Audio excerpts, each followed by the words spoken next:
In today's video, I'm going to teach you how to use hyperlinks in Canva for your presentation. Whether you're looking to make your online presentations more interactive, or you simply want to link various resources directly from your slides, using hyperlinks is a fantastic way to enhance your work. So let's dive right into the process and explore how you can effortlessly integrate hyperlinks in Canva. To start, you'll want to begin by selecting the text that you wish to hyperlink. This could be a word, a phrase, or any part of your text that should redirect to another section, a web page, or a resource. It's pretty straightforward. Just click and drag your mouse cursor over the text.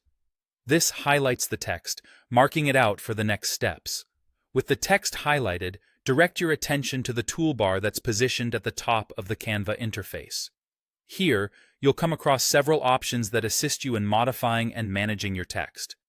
What you're looking for is the three dots icon, which is often referred to as the More option in Canva.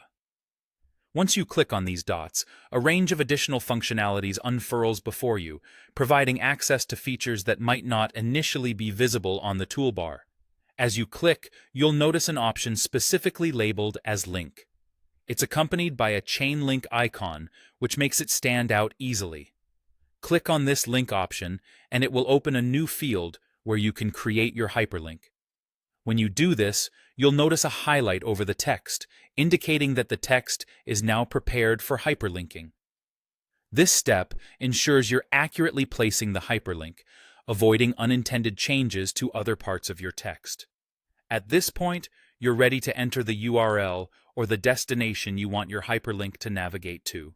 You'll see a search bar or a field labeled Enter a Link or Search. Here, you can either paste the URL of the web page you want your audience to visit or use Canva's capabilities to search for a destination within the platform itself. After you've entered the URL or selected your desired destination, the final step is all about finalizing the hyperlinking process. Simply click Done to confirm your link, making it active. Now, when someone views your presentation and clicks on the linked text, they'll be redirected to the site or page you determined. And just like that, you've successfully added a hyperlink to your Canva presentation. Remember, hyperlinks are not only functional, but also instrumental in enriching the storytelling aspect of your presentation. By integrating them thoughtfully, you provide your audience with quick access to additional resources or supportive information, making the presentation experience more engaging and resourceful.